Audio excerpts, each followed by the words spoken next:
anugerah. Tetapi ini juga akan menjadi musibah manakala kita tidak mengelola dengan baik.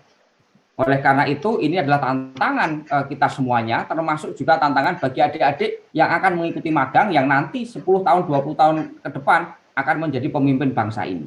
Nah, mengapa ini saya sampaikan? Karena Bapak Ibu, bahwa itu bisa jadi anugerah, bisa jadi musibah. Kenapa Bapak Ibu kita bisa saat ini mendengar bagaimana isu-isu yang berkaitan dengan climate change.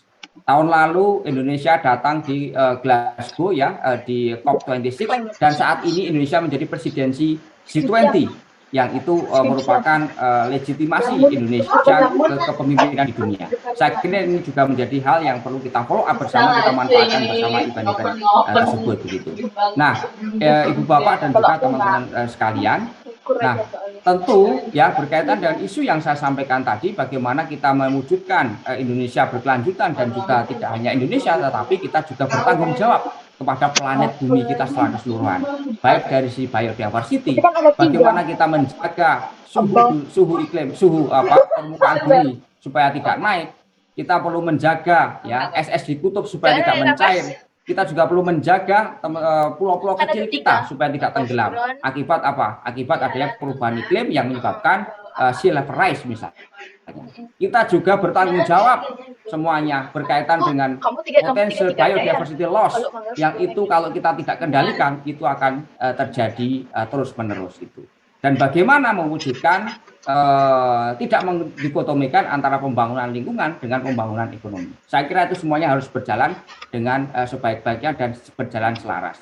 Saya berpikiran bahwa tidak ada pembangunan ekonomi ya yang benar-benar itu adalah real ya bukan semu ketika lingkungan itu kita rusak gitu. Kalau lingkungan rusak berarti ekonomi kita juga akan rusak begitu. Sehingga bagaimana ke depan kita dalam mewujudkan sustainable planet itu juga bagaimana membantu bangsa ini untuk mewujudkan investasi, mewujudkan pembangunan yang mewujudkan pembangunan yang ramah terhadap lingkungan ya sesuai dengan kaidah-kaidah SDGs yang saat ini kita gunakan sebagai referensi begitu. Nah, bagaimana teman-teman ini merespon semua itu? Salah satunya adalah dengan magang.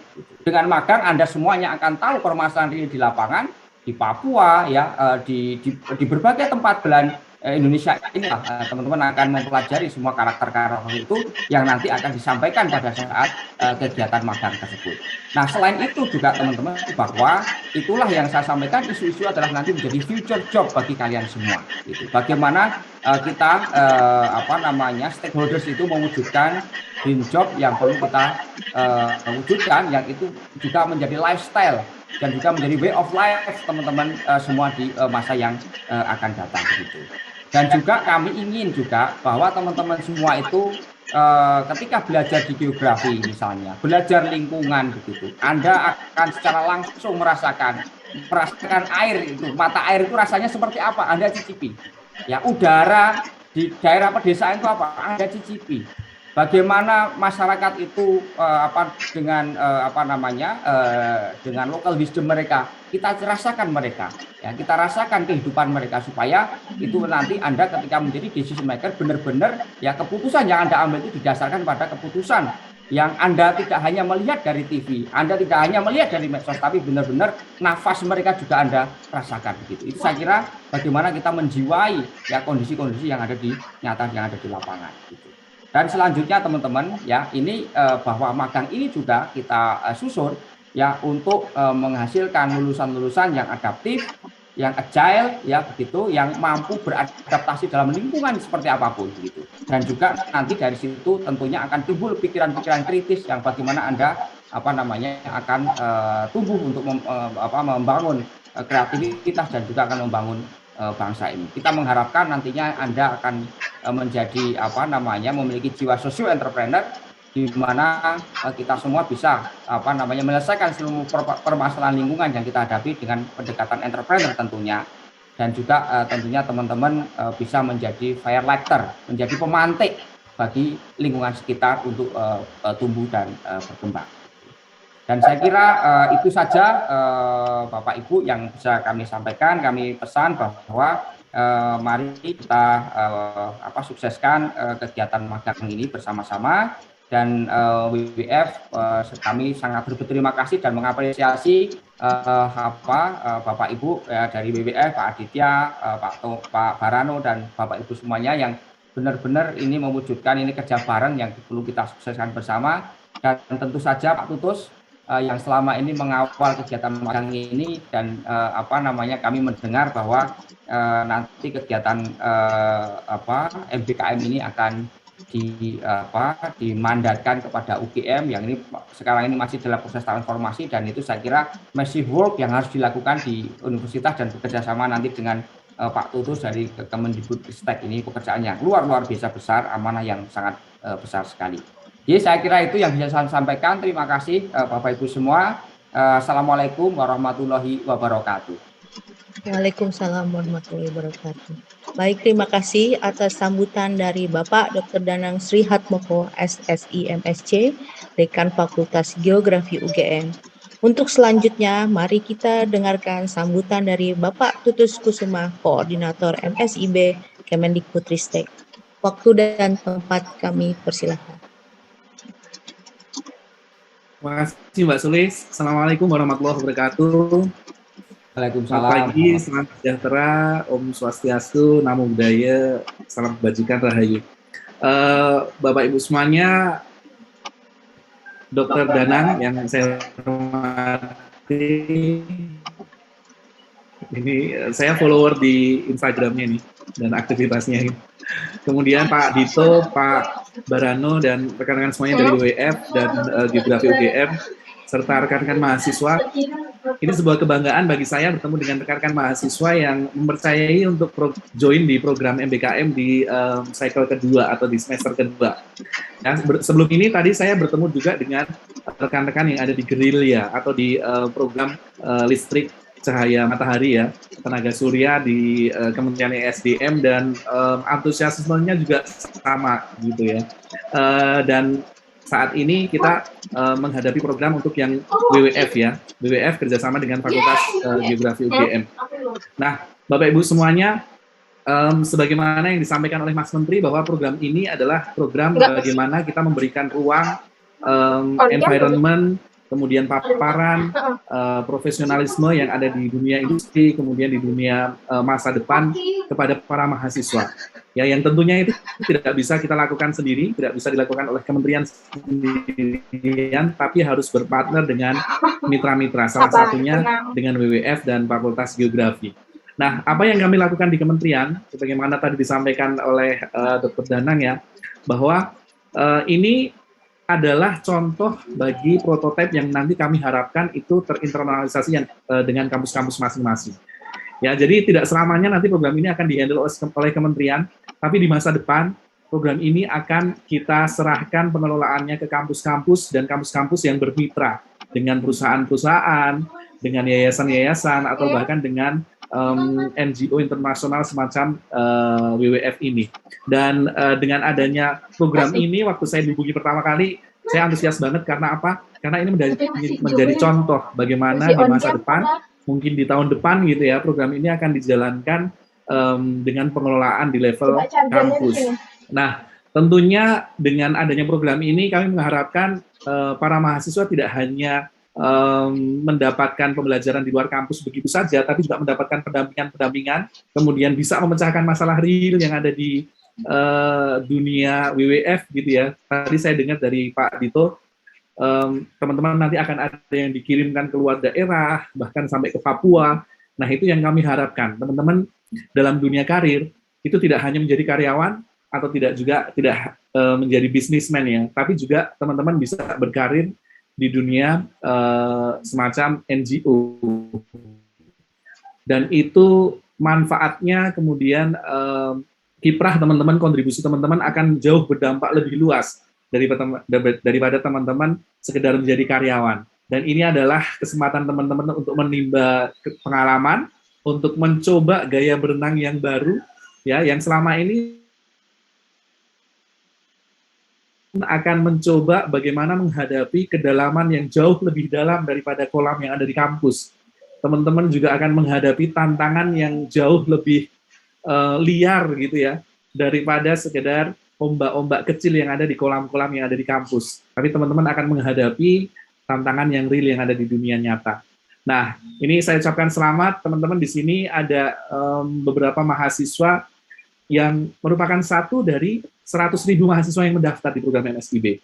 Ya, di program ini semester ini ada 100.000 pendaftar dan ada 1 juta lebih lamaran, dan teman-teman adalah salah satu yang terpilih. Ini adalah satu kesempatan yang sangat luar biasa.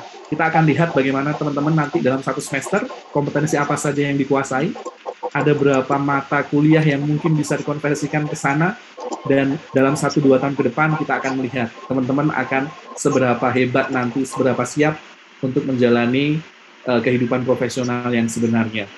Kami mengucapkan terima kasih yang sebesar-besarnya ini kepada WF, kepada Fakultas Geografi yang telah memberikan contoh, yang telah berkiprah secara nyata ini ya, Pak Danang, Pak Dito, Pak Barano, bahwa program ini sebenarnya selain kita baru mulai dari nol di semester lalu, ya tadi Pak Danang cerita di bulan April itu pada saat Pak Danang berbicara dengan WWF itu sama Pak.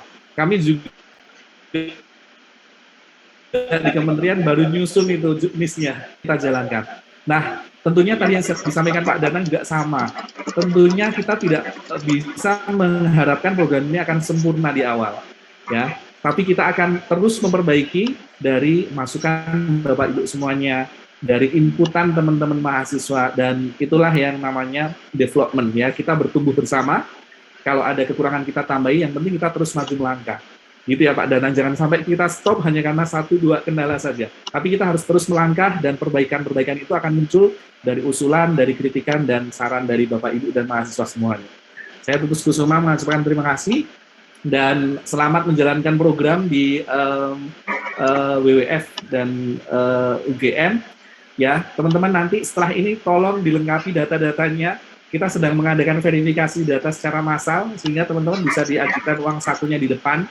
Ya, 2 bulan, kemudian nanti setelah itu 3 bulan berikutnya akan kita berikan di 2 bulan setelahnya. Ya, kemudian semua program nanti akan terintegrasi dalam platform Kampus Merdeka. Jadi teman-teman nanti akan menuliskan laporan, membuat daily log, kemudian mendapatkan penilaian, itu juga melalui platform Kampus Merdeka. Datanya secara lebih lebih rapi lagi. Kemudian yang belum lengkap, silahkan dilengkapi dalam 1 pekan ke depan. Terima kasih banyak, kolaborasi adalah multiplikasi. Program ini akan berjalan dengan lancar, bukan karena kami, bukan karena WWF saja, bukan karena tim dari Fakultas Geografi saja, tapi juga atas kontribusi semua pihak. Terima kasih, Assalamualaikum warahmatullahi wabarakatuh. Waalaikumsalam warahmatullahi wabarakatuh. Terima kasih Bapak Tutus atas sambutannya. Baik, untuk selanjutnya adalah kita foto bersama. Tapi sebelum foto bersama, kita ada senam sedikit. Saya panggilkan rekan saya, Dewi, silakan memimpin foto bersama. Bentar, Bu. Oke, terima kasih Mbak Sulis. Selamat pagi semuanya, teman-teman, Bapak, Ibu, Om, Kakak, Mas, dan adik-adik dari mahasiswa ya, peserta magang MBKM kali ini. Mungkin sedikit kita peregangan dulu, Bapak Ibu ya. Mungkin kita nggak perlu berdiri, duduk bisa, gitu teman-teman. Dan teman-teman di sini semua kita ada dalam satu ruangan ya, satu ruangan digital gitu. Nah, saya paham teman-teman dari awal mendaftar MBKM ini, terus Bapak Ibu dosen merancang gitu ya program, kita sudah melewati perjalanan yang cukup banyak meluangkan energi kita, waktu kita, dan waktunya kita untuk mengapresiasi diri kita nih. Jadi saling mengapresiasi. Jadi ini namanya good job dance mungkin. Aku baru memunculkan nama itu good job dance. Jadi nanti gerakannya kita menggunakan 2 tangan kita. Mungkin teman-teman bisa sambil ngikutin ya. Jadi ke depan nepuk depan kita gitu ya, ke arah kamera 2 kali sambil ngomong good job. Jadi good job, depan 2 kali, terus kanan anggap aja ada orang di sebelah kanan kita, atau memang kalau ada nggak apa-apa, ditepuk aja. Ke sebelah kanan kita juga good job, lalu kiri, good job. Lalu jangan lupa kita mengapresiasi diri kita. Jadi kita good job kayak ke badan kita. Lalu yang terakhir ke depan lagi sambil jempol. Good job. Jadi setiap arah 2 kali. Dan di sini teman-teman kita unmute aja.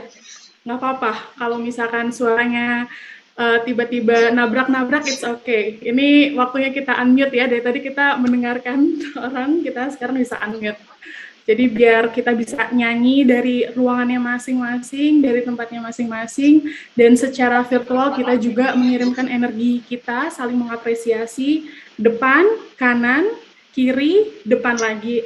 Sebelum ke depan, ke diri dulu ya. Jadi depan, kanan, kiri, ke diri sendiri, lalu ke depan lagi tapi sambil jempol. Oke, kita coba ya. Udah di-unmute semuanya? Unmute dong, biar aku nggak sendiri. Perlu ditemenin nih. Sudah, Mbak. Sudah, saya mute. Ya, sudah. Bisa. Teman-teman semua beda sedikit kok umurnya. Sih, sama lah. Oke ya, kita mulai good job yang pertama ke depan ya. 2 kali ya teman-teman. 1, 2, 3. Good job. Good job. Kanan. Good job. Good job. Kiri. Good job. Good job. Kiri sendiri. Good job. Good job. Ke depan. Good job. Kurang semangat. Sekali lagi ya. Tapi aku nggak usah pakai ngomong depan kanan kiri langsung. 1, 2, 3. Good job.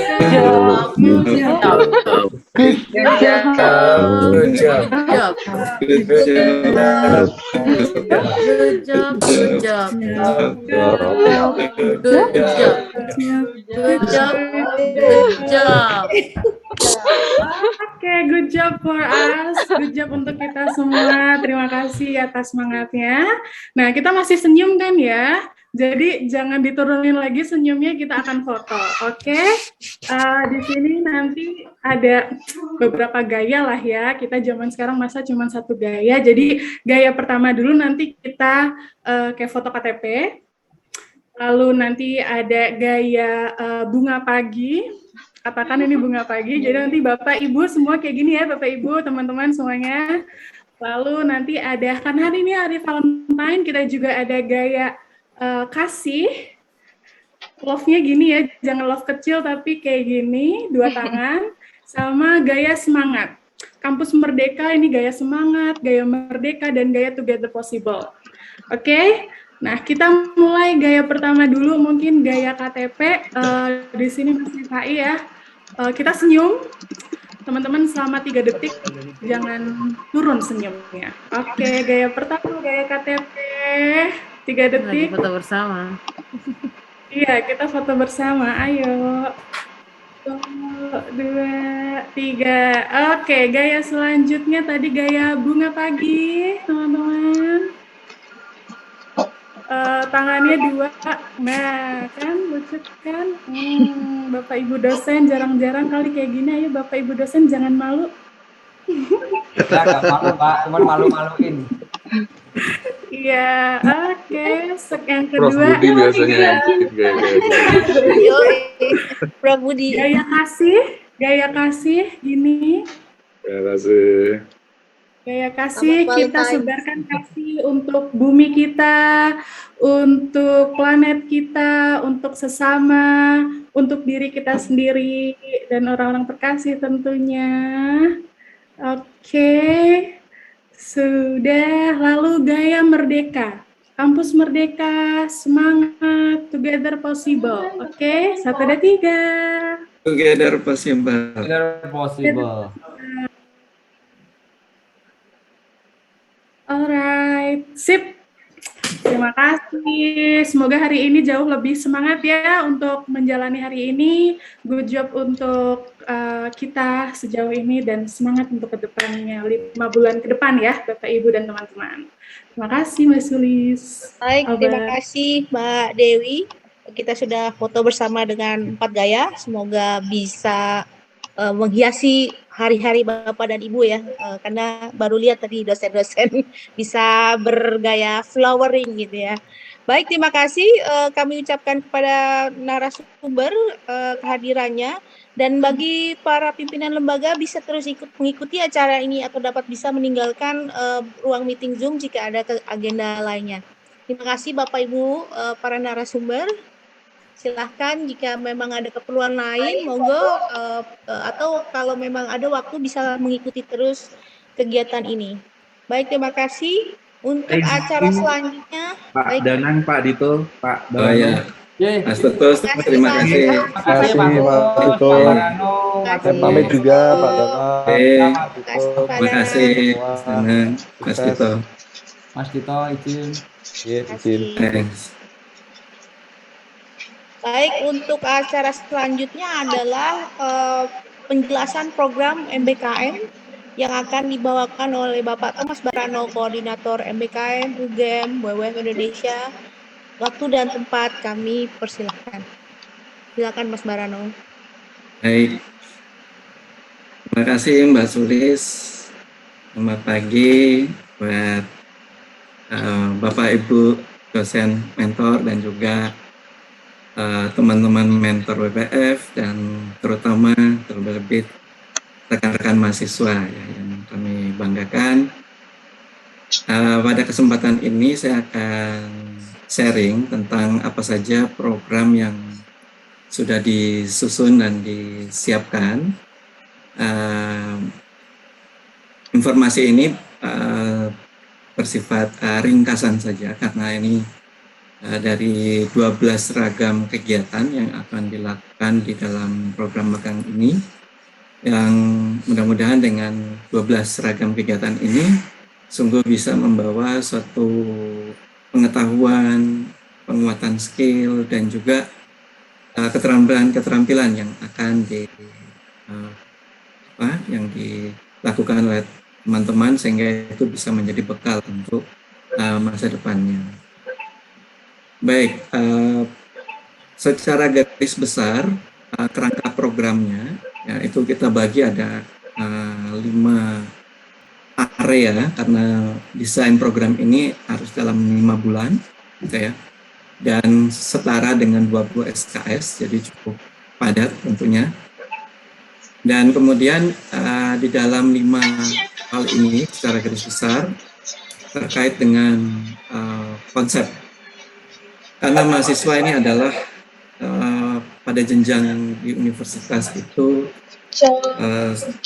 adalah pengembangan ilmu pengetahuan dan sains, jadi ilmu dasar dan terapan, sehingga pendekatan di dalam kegiatan kita itu kita akan mulai dengan penguatan konsep-konsep dasar terkait dengan masalah yang kita hadapi.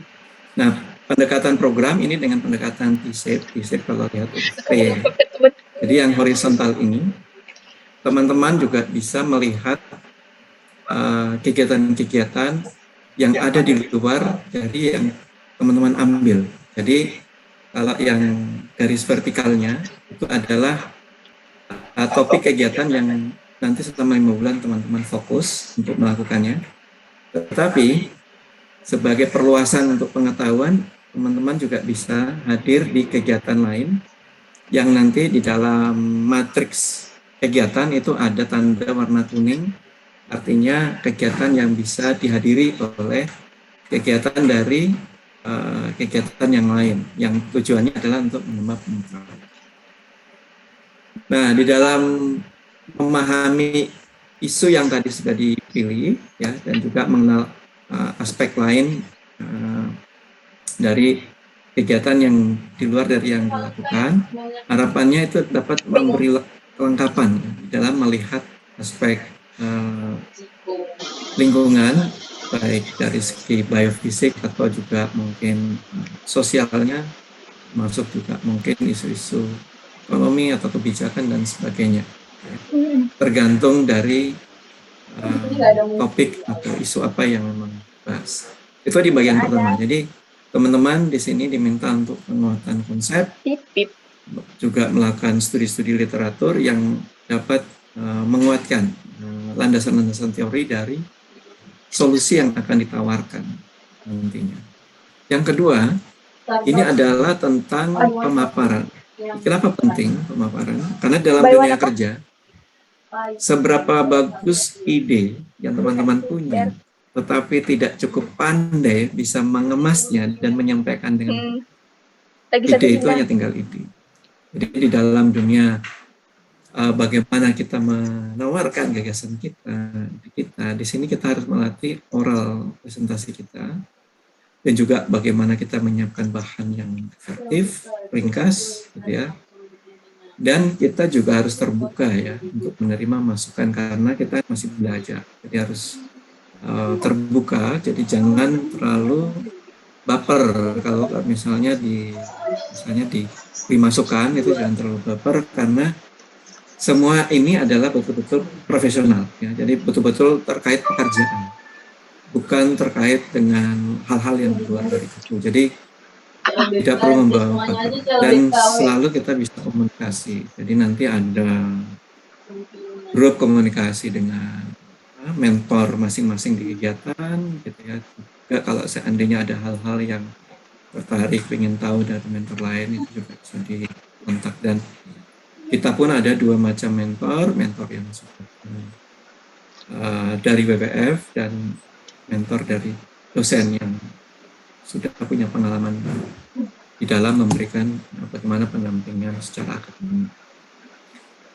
Itu terkait dengan yang kedua, jadi melatih untuk kita bagaimana bisa menyampaikan gagasan. Kemudian yang ketiga yaitu pelaksanaan. Nah, untuk proses pelaksanaan ini ada beragam karena masing-masing kegiatan requirement-nya berbeda.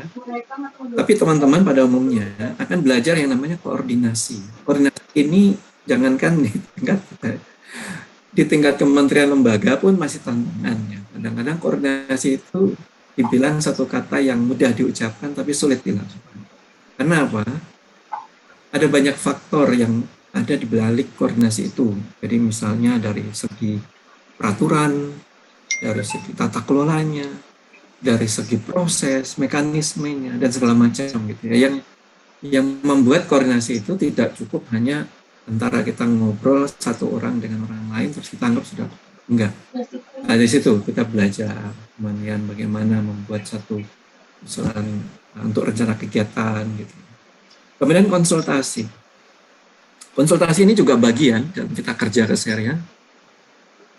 Karena sifatnya ini mentoring, jadi mentoring itu adalah sebuah proses pendampingan antara orang yang punya pengetahuan lebih dengan yang masih belajar. Sehingga ada proses konsultasi.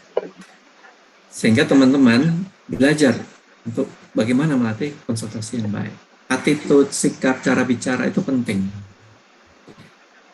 Menguji desain yang telah disusun. Nah, ini juga ini. Teman-teman ketika membuat rancangan pelatihan atau mungkin metode pendampingan, kan mendesain ya. Nah, kemudian itu bagaimana diwujudkan. Pengambilan data dari metode yang sudah disusun, kemudian merekam dan mendokumentasikan. Nah, salah satu budaya Indonesia ini adalah budaya yang dibilang storytelling, menyampaikan sesuatu secara bicara oral. Tapi kemampuan untuk mendokumentasikan ini langka. Tetapi sebagai orang akademik, kemampuan menulis harus bisa. Nah, di sini selain menulis, selain merekam mungkin dengan digital, audio, video, dan lain-lain, ini kita juga belajar untuk melakukan secara baik. Kemudian pengolahan di sini adalah apa yang telah dilakukan teman-teman harus bisa disusun dalam repositori data yang baik. Jadi mengelola data di dalam folder-folder itu sama dengan mengelola diri kita. Jadi ada manajemen waktu di situ, manajemen ini, sehingga kita bisa merecall kembali ketika kita butuh untuk mengambilnya. ada proses validasi data. Validasi data ini adalah untuk mengkonfirmasi kembali apakah yang saya temukan ini sudah tepat atau belum. Sehingga kita ada punya 2 mentor yang berpengetahuan dan mentor yang bekerja praktis dalam dunia kerja, sehingga ini bisa dicek kembali. Analisa temuan. Nah, di sini teman-teman harus punya analisis thinking dengan tools-tools yang nanti dipakai mencoba untuk menganalisis apa yang ditemukan, teori tadi, konsep teori tadi dengan sehingga teman-teman nanti bisa memformulasikan sebuah usulan-usulan sebagai solusi atau alternatif solusi dari isu yang dihadapi. Kemudian melakukan interpretasi hasil. Interpretasi hasil ini juga tantangan. Jadi walaupun kita sudah menganalisis, hasilnya seperti ini, kira-kira kenapa? Jadi kita harus melihat lebih besar dari data yang kita gunakan. Nah, ini kemampuan menginterpretasi hasil. Memberikan penilaian apa yang masih perlu dan yang perlu diperkuat. Jadi teman-teman juga bisa melihat dari seluruh proses ini, apa yang sudah baik, apa yang masih kurang, teman-teman bisa sampaikan. Karena apa? Teman-teman ini terlibat dalam dunia pekerjaan yang sesungguhnya. Jadi kami menawarkan terlibat di dalam pekerjaan-pekerjaan kami keseharian, di mana pekerjaan itu butuh kritikan dari teman-teman juga. Dan terakhir, merumuskan rekomendasi.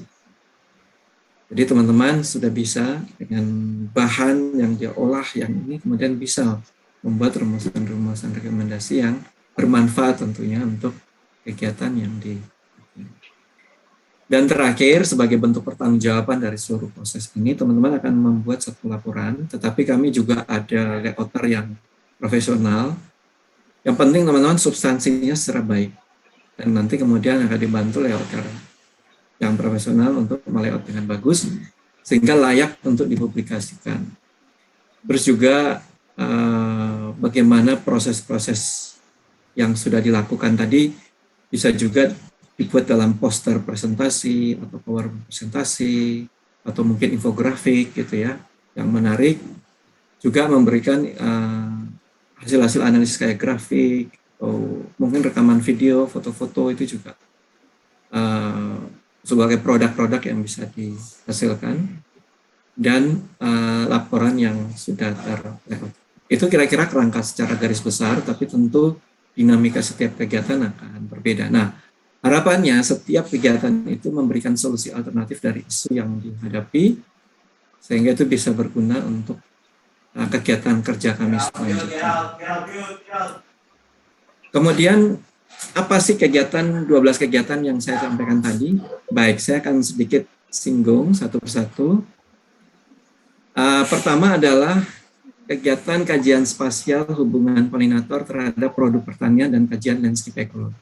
Ini menarik karena kita saat ini ada satu kegiatan yang kita lakukan, ini bagian dari namanya Koridor Landscape Rimba di Kabupaten Merangin, di mana kegiatan di sini ada kegiatan petani kopi, ya, tetapi kegiatan yang mereka lakukan ini mungkin ada beberapa yang sudah menuju pada arah yang praktek budidaya yang baik, tapi ada yang masih melakukan kegiatan-kegiatan yang tidak berkelanjutan. Nah, dengan variabel lingkungan baik ekologi dan polinator ini diharapkan kita bisa melihat kira-kira jasa lingkungan seperti apa yang bisa untuk menjaga sustainability dari kegiatan-kegiatan agroforestry yang ada di sini, sehingga memastikan bahwa apa yang dilakukan ini tidak membahayakan tadi, seperti yang disampaikan Pak Dekan ya, tidak membahayakan lingkungan. Nah, ini adalah satu kegiatan yang nanti menggunakan pemodelan, analisis, dan ini sangat menarik sekali, karena ini menantang ya, untuk bagaimana kita membuat satu hasil analisis terhadap polinator yang kalau di sini polinator itu ada yang umumnya ya, yang keluarga dari bees ini atau tawon itu ya, terus dan non tawon ini, dan mereka tuh ada sebenarnya di sini, dan mereka ini sebenarnya juga bermanfaat karena memberikan produk alami lainnya, misalnya madu, dan selain mereka membantu penyerbukan. Nah, bagaimana polinator-polinator alami ini bisa berkembang biak di landscape ini selain parameter variabel ekologi lain yang akan juga diakses, misalnya kayak water yield dan mungkin habitat quality dan sebagainya. Ini kegiatan pertama. Kegiatan kedua, mungkin untuk kegiatan ini saya akan mengajak teman-teman melihat video ringkas 1-2 menit bagaimana tantangan ini. Mohon kalau nanti suaranya belum keluar, tolong beritahu, tapi kalau sudah, dan videonya mudah-mudahan ini kita 2A1, muncul. ntar masih 1B1.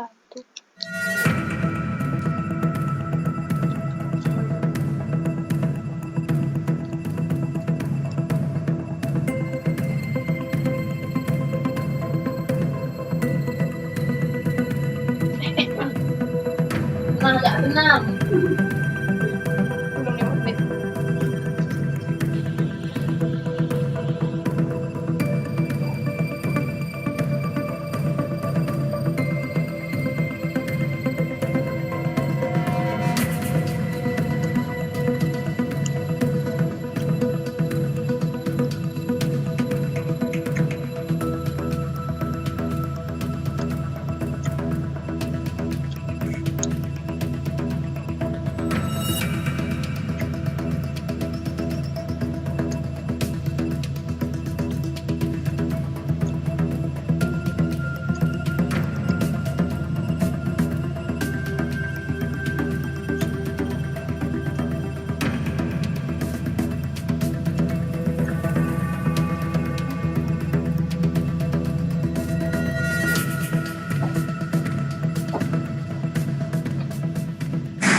Ya, untuk yang kedua ini, teman-teman bisa lihat sendiri bagaimana tantangan ya. Plastik ini sekarang ya terus bertambah, dan untuk kasus yang akan kita ambil ini adalah Das Ciliwung, di mana kita tahu Das Ciliwung melewati Kota Bogor, Kota Depok, Kabupaten Bogor, sampai Jakarta ya.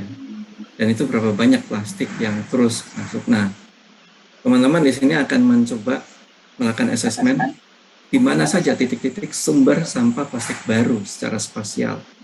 Dan kemudian ini bisa menjadi informasi untuk mengedukasi dan mengurangi sampah plastik baru. Ya. Ini satu tantangan buat kita untuk isu plastik. Kegiatan yang selanjutnya, yang ketiga, adalah terkait dengan studi adaptasi, mitigasi, dan resiliensi masyarakat adat.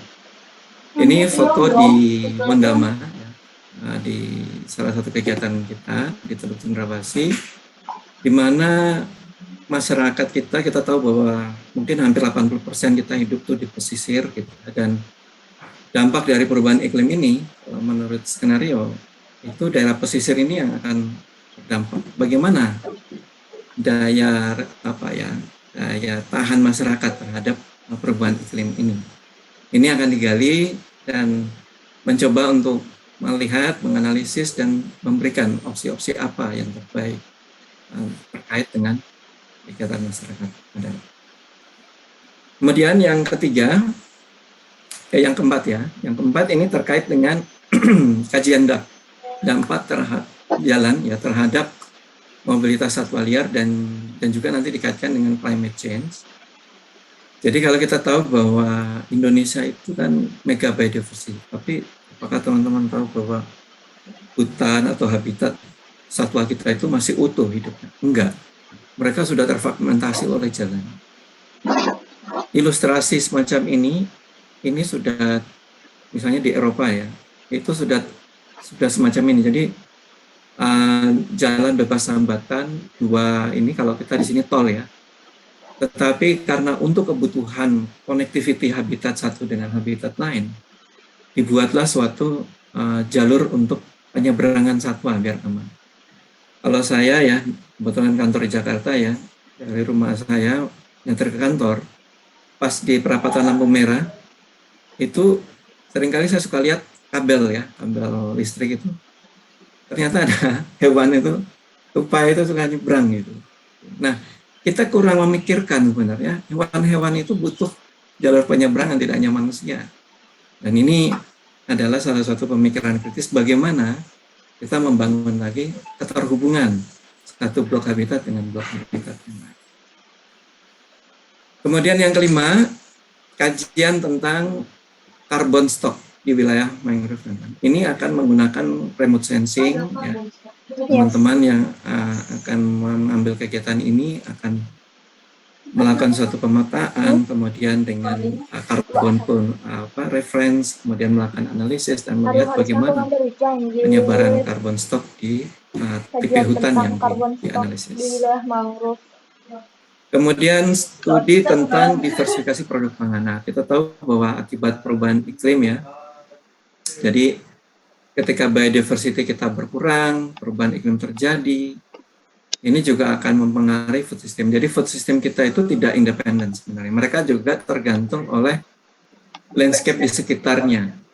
Misalnya tadi yang saya sampaikan di awal kayak polinator. Tapi ya. ke Papua. Serangkanya hidup di mana, ininya di mana. Nah, di sini teman-teman yang belajar tentang ini akan mencoba melihat bagaimana variasi food system yang sudah ada di masyarakat dan bagaimana pengembangan dan turunan-turunannya, variasi pengembangannya, ya, sehingga meningkatkan juga survival bagi masyarakat.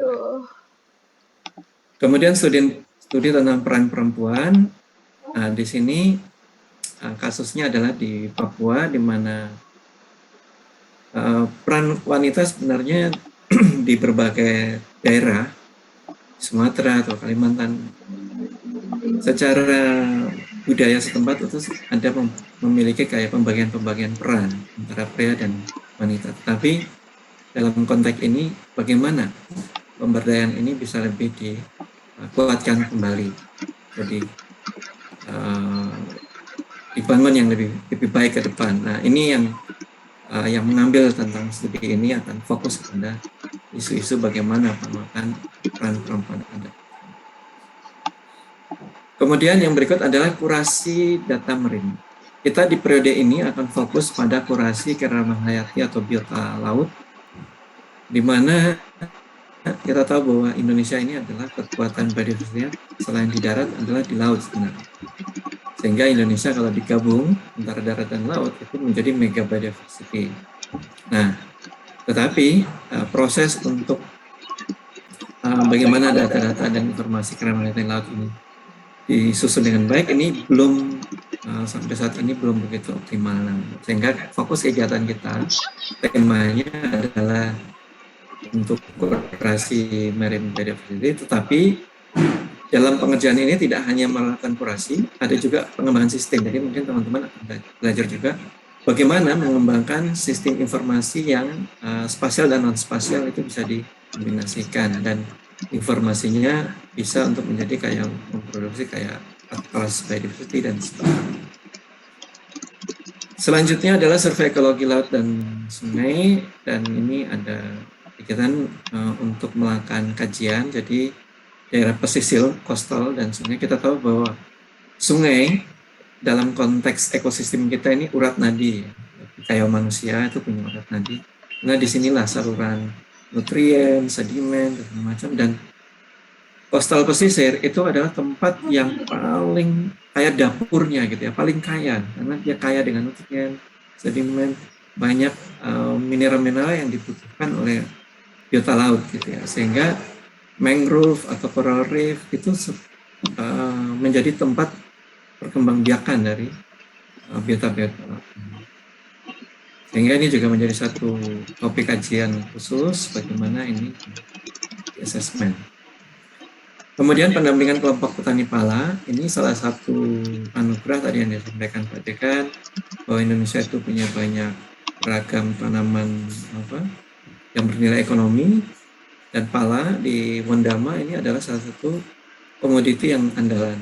Dan di sini bagaimana nanti masih mengambil kegiatan ini bisa mendampingi kegiatan-kegiatan terkait dengan agroforestry di pala.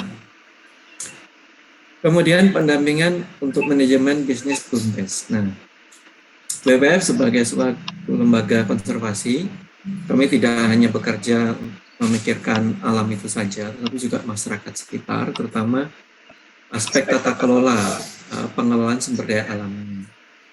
Jadi ada salah satu BUMDes yang sudah dibangun di Tamrau, ini butuh pendampingan lebih lanjut bagaimana manajemen dan penguatan BUMDesnya ini. Ya. Sehingga ini menjadi satu topik kegiatan yang nanti teman mahasiswa yang mengambil topik ini bisa bersama-sama dengan mentor dari WWF dan juga dosen pendamping untuk mengakses, mengevaluasi apa yang sudah buat terkait misalnya administrasi, ya bagaimana yang sudah baik, mana yang belum, yang perlu dikuatkan. Kemudian juga melihat aspek-aspek dari organisasi, misalnya bagaimana fungsi dan peran melakukan pengelolaan ini, gitu ya, dan sebagainya. Nah, terakhir adalah terkait pengembangan pemodelan sekolah lapang. Nah, ini ada satu video terakhir juga untuk bisa memberikan gambaran dan inspirasi. Sebenarnya bagaimana adik-adik kita ini belajar di lapangan gitu ya. Mungkin mereka bukan belajar yang kita kayak di sekolahan, tapi mereka belajar turun-temurun dari generasi ke generasi. Nah, kita bisa mendengar cerita dari kisah di Papua.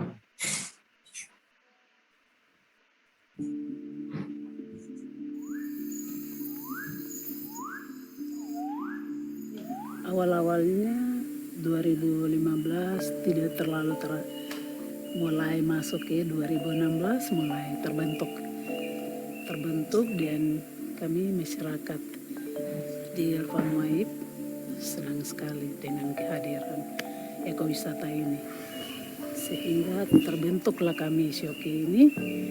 Kami senang dengan mulai bekerja noken, terus pangan lokal yang bisa kami hidangkan buat tamu, seperti itu. Jadi senang sekali. Tapi di pertengahan kegembiraan itu datanglah kesepian. Kesepian itu apa yang membuat? Itu yang membuat tuh COVID. COVID membuat sepi. Kami masyarakat yang suka berkebun itu juga terasa sepi di pasar. Pasar kami saja yang di dalam suku kami ini yang ada terletaknya di kelurahan itu saja sepi, tidak ada orang datang belanja. Dengan begitu kami masyarakat berpikir kita tetap, karena turun-temurun kita sudah belajar untuk berkebun, jadi kita tetap mengembangkan apa yang ada pada kami, yaitu dengan bercocok tanam. Jadi kami tidak merasa miskin, seperti itu, tidak merasa miskin karena kami sudah terbiasa berkebun. Jadi kami ke kebun, ambil hasil itu untuk persediaan makan untuk di rumah. Untuk tamu juga bisa ada persediaan makan dari kebun, hasil kebun itu. Untuk mentransfer pengetahuan turun-temurun kepada anak-anak, itu kami ajak anak-anak ke kebun saat kebun baru. Nah, dengan mengajar seperti itu, mereka langsung tahu. Itu seperti praktek nyata. Langsung di lapangan, karena anak-anak itu mereka lebih menghafal yang praktek nyata daripada teori. Mungkin itu yang kami bisa transfer ke anak-anak kami, dari turun-temurun sampai ke anak-anak, dari kami turunkan ke anak-anak juga. Ya, seperti itu.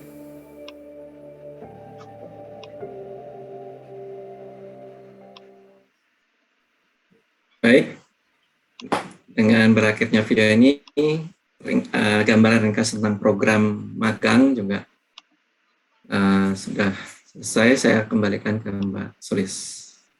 Baik, terima kasih pada Pak Barano atas penjelasan tentang garis besar ya program MBKM yang akan dijalankan selama beberapa semester ini.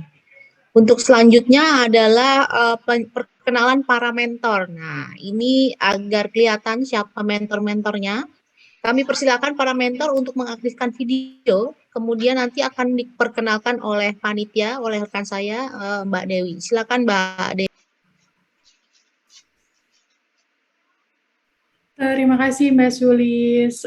Oke, Bapak Ibu mentor, mohon sudah dinyalakan ya kameranya. Nanti akan satu persatu kita perkenalkan, saya perkenalkan gitu. Sesuai kegiatannya, dan teman-teman peserta magang silahkan dicatat atau diingat namanya gitu ya, nanti untuk kontak terus dan line Zoom yang akan disediakan untuk koordinasi akan disampaikan setelah ini. Jadi untuk yang pertama terkait kegiatan kajian spasial hubungan polinator ya, ada Pak Barano dan Pak Sanji. Sebentar, ini saya cari. Iya, ketemu. Ya, Pak Barano dari WWF Indonesia dan Pak Sanji dari dosen UGM. So, ya, bisa say hi ya. Oke, ini teman-teman untuk kegiatan kajian spasial atau kode 1A1 ya, kita punya kode kegiatan. Nah, selanjutnya untuk kegiatan analisis spasial sumber daya sumber sampah plastik maksudnya. Nah, di sini ada, saya sambil mencari ya teman-teman. Jadi ada Pak Tri. Ya mungkin boleh Bapak Ibu sambil saya nyari di unmute jadi biar pop up gitu nanti.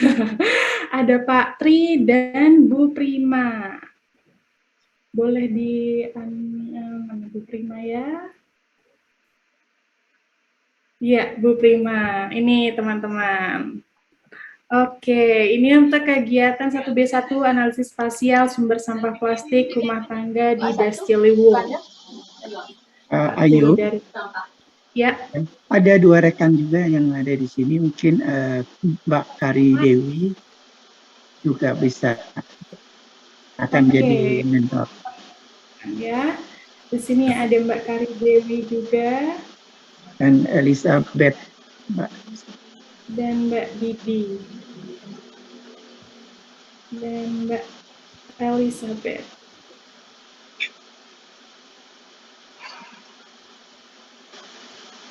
Mbak Elizabeth. Oh, belum gabung. Sudah tampil, Mbak Dewi. Nah, selanjutnya lagi kita next ke kegiatan berikutnya. Ada kajian terkait studi adaptasi, mitigasi, dan resiliensi masyarakat adat terhadap dampak perubahan iklim.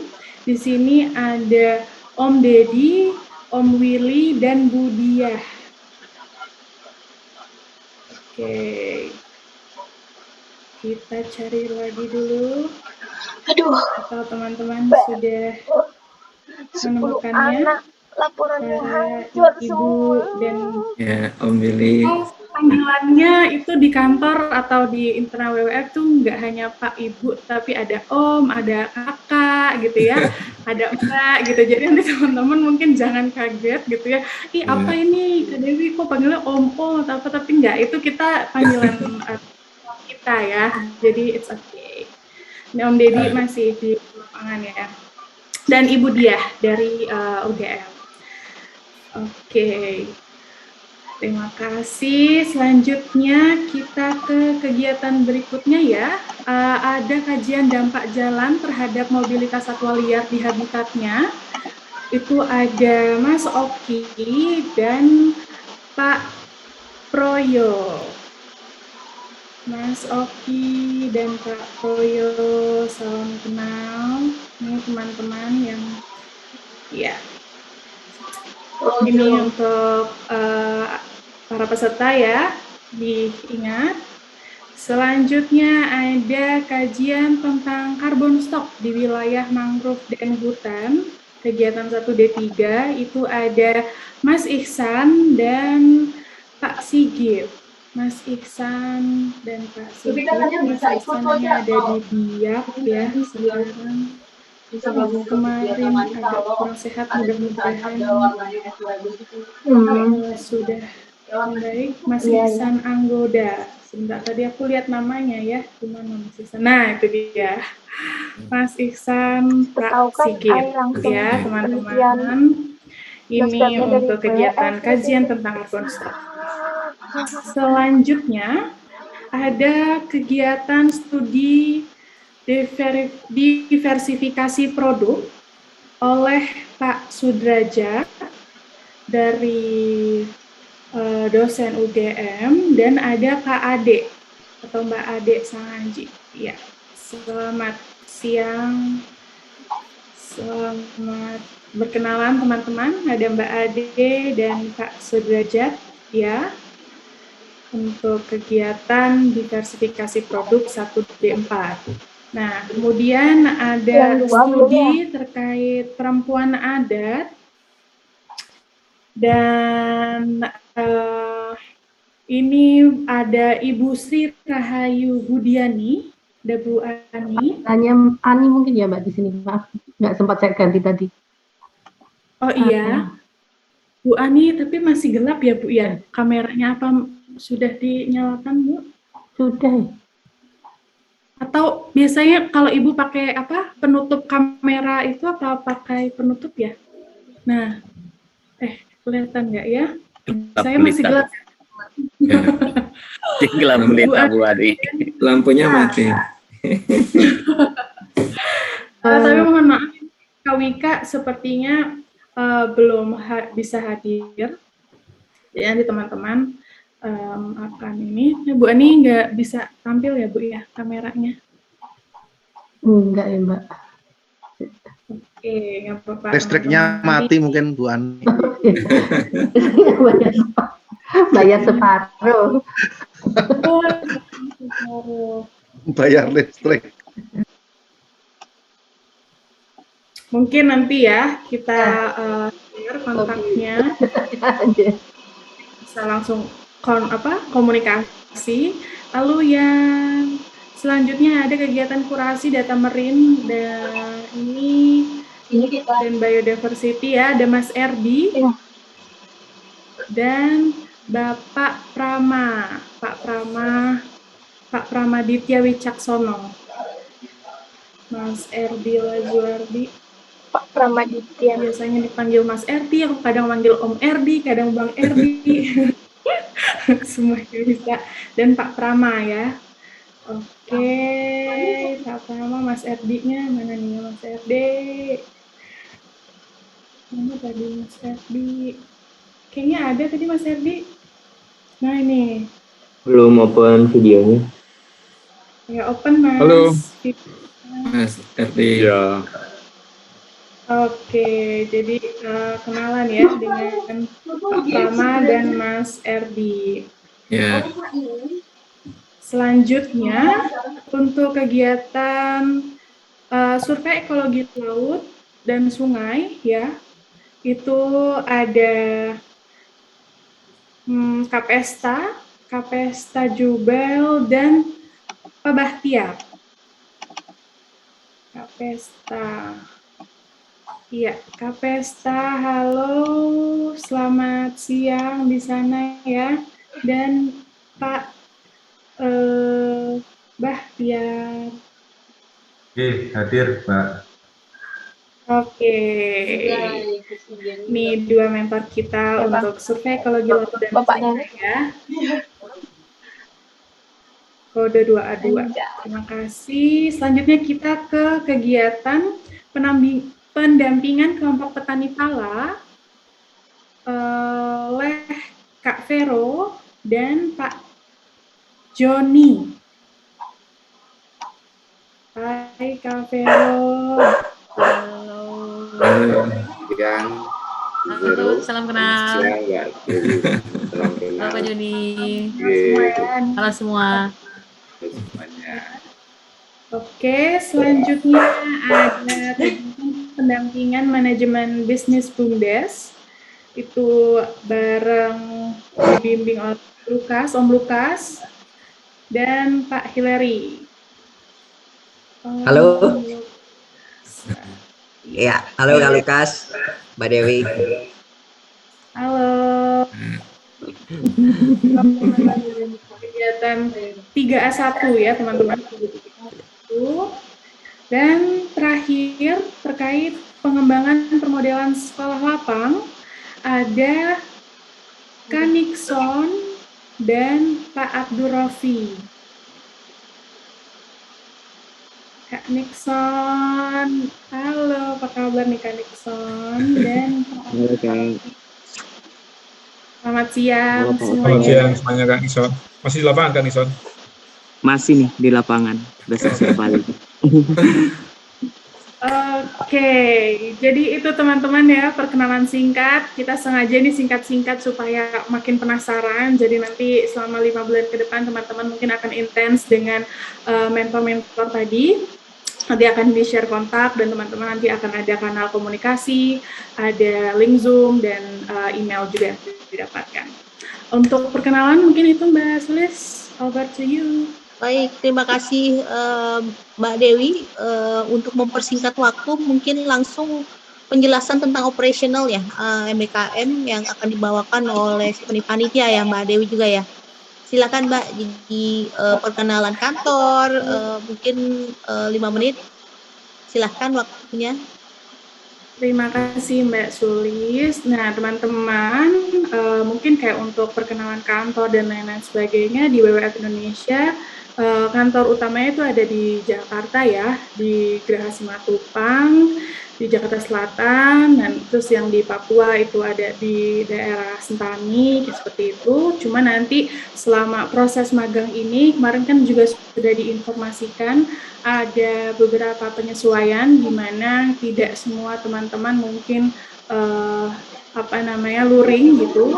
Kalaupun ada yang datang ke lapangan itu pun hanya 1 bulan gitu ya. Terus ada beberapa kegiatan juga yang tadinya hybrid menjadi full luring seperti itu. Nah, hal ini sudah sempat disampaikan ya secara singkat di awal kemarin. Nah, untuk saat ini saya ingin informasikan seperti prosedur operation kantor secara umum, di mana kita bekerja kayak juga jadwal seperti itu. Informasinya ada singkat sih, ada 4 poin. Sebentar, saya mana ya dokumennya ini ya. Oke, semoga bisa terlihat ya teman-teman di layar Zoom-nya. Oke, sudah muncul ya. Nah, untuk waktu kerja sendiri, sebetulnya di WWF Indonesia itu kita fleksibel hour ya. Cuman untuk operasional kantor atau setidaknya standby secara komunikasi gitu, teman-teman bisa menggunakan patokan waktu 8 to 5 gitu ya, jam 8 sampai jam 5 sore. 8 yang penting itu kayak 8 jam kerja kita sehari, lalu dengan 1 jam istirahat seperti itu. Nah, terus untuk ketidakhadiran, biasanya mungkin kalau misalkan teman-teman ada sakit seperti itu atau mudah-mudahan enggak sih ya. Nah, itu atau ada keperluan sesuatu yang sebenarnya 20 SKS ini kan full ya, 5 hari gitu, 5 hari kerja. Namun kalaupun ada yang betul-betul mungkin teman-teman nggak bisa meninggalkan pekerjaan gitu ya, harus meninggalkan pekerjaan itu seperti apa, setidaknya informasikan hal tersebut kepada mentornya atau supervisornya gitu ya, dan juga ke PNC. PNC ini People and Culture tuh saya gitu di sini, terus nanti ada juga tim aku di sini ada tim leader saya dan Mandaru juga gitu. Nanti kita akan kenalan lagi di WWF Indonesia itu ada tim apa aja sih gitu ya nanti. Nah, tapi kalau misalkan teman-teman sakit atau yang lainnya gitu ya, itu silahkan disampaikan setidaknya ke mentornya. Jadi mentor tahu teman-teman kabarnya di mana gitu ya. Nah, kalau misalkan mungkin nggak lapor, terus nggak ada kabar, ini kita bisa disebut dengan mangkir gitu ya, atau kabur, mangkir. BDSM Singapura. Nah, lalu ada alat komunikasi. Nah, alat komunikasi kerja kita gitu ya, yang official gitu itu ada email. Nanti teman-teman akan dibekali dengan email WWF Indonesia. Teman-teman semua akan memiliki email masing-masing satu persatu, satu orang seperti itu ya. Nah, kita itu pakai Office base Office 365 gitu, Microsoft. Nah, namun mungkin nanti ada beberapa tools kerja ya yang sudah disiapkan mentornya itu menggunakan Google Base itu silahkan nanti dikomunikasikan, berarti menggunakan email pribadi atau seperti apa. Tapi yang di sini kita menggunakannya Outlook emailnya atau lewat Microsoft Outlook ya. Terus nanti komunikasi juga teman-teman akan disiapkan link Zoom untuk masing-masing kegiatan. Jadi Bapak Ibu mentor dan teman-teman nanti setiap kegiatan atau satu tim magangnya ini gitu ya, akan dikasih satu link Zoom yang itu requiring, artinya jadi bisa digunakan kapanpun ketika membutuhkan kayak gitu. Misalkan kayak mau komunikasi, mau koordinasi atau seperti apa, itu ada channel satu link untuk setiap kegiatan, nanti akan diinformasikan juga. Nah, nanti biasanya kita ada WhatsApp, ada grup, ada personal, kayak gitu, nanti mungkin izin juga ya Bapak Ibu, teman-teman semua, kontaknya akan saling di-share gitu. Nah, kurang lebih seperti itu. Untuk koordinasi, nah di sini juga kita seperti tadi ya yang disampaikan Pak Barano, kita ada sesi bimbingan, sesi mentorship, mentoring seperti itu. Nah ini nanti akan menjadi kesepakatan antar tim, saya sebut antar tim setelah kegiatan antara mentor dan mentinya atau teman-teman mahasiswa peserta magang ini. Nah nanti di situ silahkan untuk seperti kayak update progress, konsultasi, mungkin ada action plan atau sharing kendala atau seperti apa, itu bisa dijadwalkan secara berkala koordinasinya dan ditetapkan sesuai kesepakatan tim. Nah mungkin untuk operationnya seperti itu teman-teman dari saya. Terima kasih. Saya kembalikan ke Mbak Sulis. Baik, terima kasih Mbak Dewi. Demikian penjelasan tentang operational kegiatan ini. Dengan demikian berakhir sudah rangkaian acara pembukaan MBKM menuju Indonesia berkelanjutan. Kami ucapkan terima kasih untuk para pemimpin lembaga, mentor dan para peserta yang sudah hadir dari sini. Kami ucapkan selamat mengikuti program magang dan semoga berhasil mendapatkan manfaat bagi para peserta dan menjadi Indonesia yang lebih baik.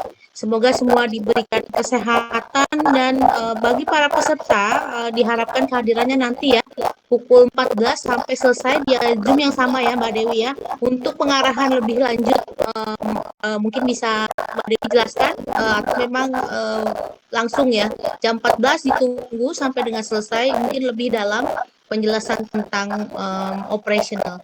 Baik, terima kasih Bapak dan Ibu semua. Salam sehat selalu. Assalamualaikum warahmatullahi wabarakatuh.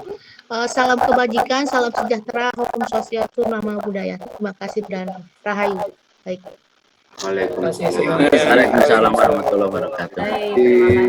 Selamat siang. Stay safe. Pamit ya. Selamat siang semuanya. Pamit. Pamit dulu. Untuk teman-teman menti atau peserta magang, nanti kita ketemu lagi jam 2 siang di link yang sama. Dan para mentor juga ya, Pak Barano ya. Pak Barano udah pergi belum ya? Para mentor belum atau gimana? Ya, mentor juga nanti